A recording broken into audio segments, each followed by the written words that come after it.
Barron Trump's footsteps echoed through the grand, imposing courtroom. The heavy silence of the room wrapped around him like a suffocating cloak. Each step he took felt like 1,000 eyes were watching, analyzing, waiting for him to falter. The high-ceiling space was eerily quiet, save for the soft shuffle of papers and the occasional cough. Barron felt the weight of this moment pressing down on him. He wasn't just standing in a courtroom, he was standing at the edge of something much larger, something that could change his life forever. He wasn't here for himself. He wasn't here to defend his family or his name. No, Barron was here to support someone who had always supported him, a friend caught in the crosshairs of a ruthless legal battle. And yet as he stood there, his thoughts wandered to his father, Donald Trump, to the legacy that seemed to loom over him every second of every day. He could feel the eyes of the courtroom trained on him, questioning him, evaluating him as if his entire identity was defined by his father's shadow. The prosecutor, Lucas Reynolds, stood on the other side of the room, his eyes cold and calculating. Barron could feel the weight of his stare, the cold precision of the man who had spent his career winning at any cost. There was something unnerving about him, a presence that seemed to swallow the space around them.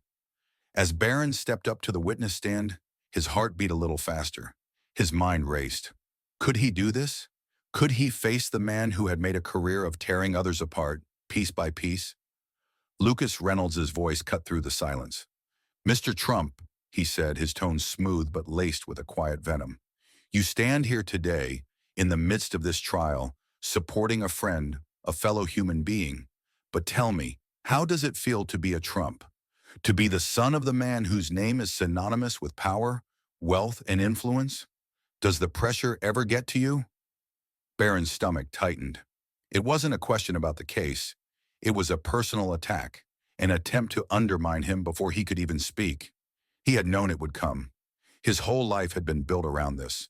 People trying to break him down, trying to reduce him to nothing more than a reflection of his father's success and failures. For a moment, Barron felt a flicker of doubt. Was this true? Was he just a product of his father's legacy? The thought was fleeting, but it was there. And yet, deep inside, something stirred.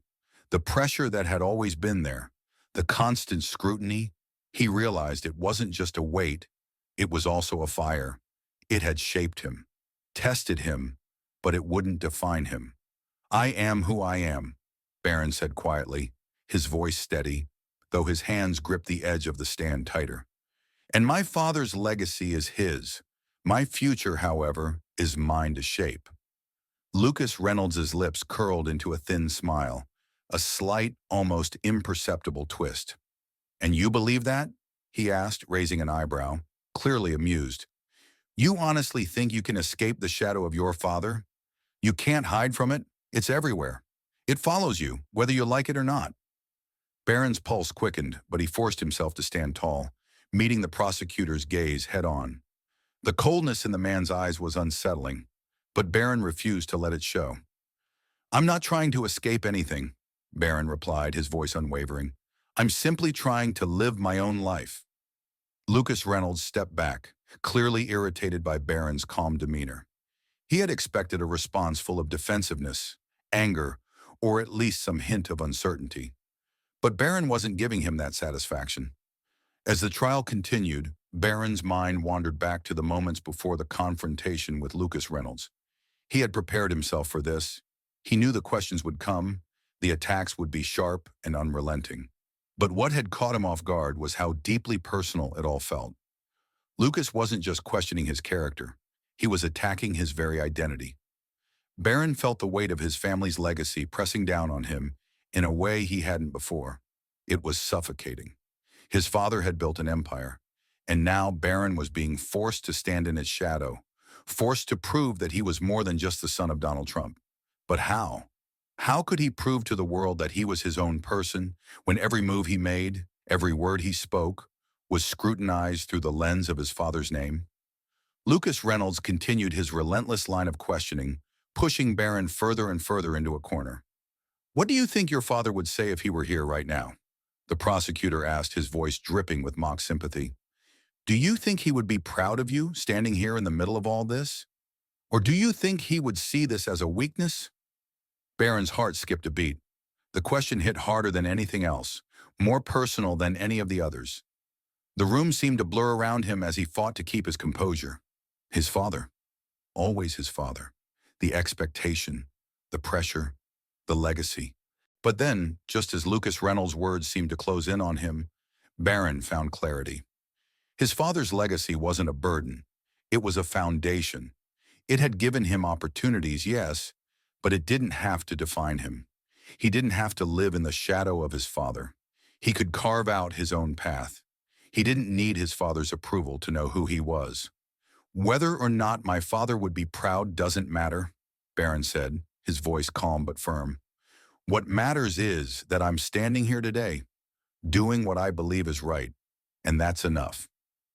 Lucas Reynolds' expression faltered for the briefest of moments. There was no triumph, no smug satisfaction in his eyes anymore. Barron had taken control of the moment, and in doing so, he had shifted the power dynamic. The prosecutor was no longer the one in charge. Barron was.